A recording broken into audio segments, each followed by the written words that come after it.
গাড়ি থেকে নেমে এলেন বাবুল সুপ্রিয়, তার সঙ্গে আরো 3-4 জন ছিলেন তার গাড়িতে। বাবুল সুপ্রিয় নেমে এসে অশ্রাব্য ভাষায় গালাগাল দিতে লাগলেন আমাকে।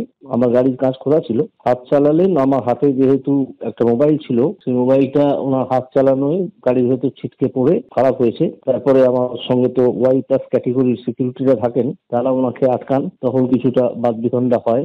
আমাকে বলেন যে আপনাকে সরি বলতে হবে। বললাম আপনাকে কিছুই বলবো না, কিছু বলার প্রশ্ন ওঠে না। আপনাকে বিজেপি থেকে তাড়িয়ে দেওয়া হয়েছে, আপনি এখন তৃণমূলে গিয়ে পা ধরে রাজনীতি করেন, সেটাই করুন। যখন প্রয়োজনে আপনাকে আমি অ্যারেস্ট করাবো। তখন তিনি আরো উত্তেজিত হয়ে যান। ও তখন লোকজন জড়ো করে লোকজনকে উত্তেজিত করছিল, ইনস্টিগেট করছিল। তারপর বললেন আপনার গাড়িকে আমি যেতে দেবো না। আমি দেবেন না, আমি দাঁড়িয়ে থাকবো, আপনি দাঁড়িয়ে থাকুন।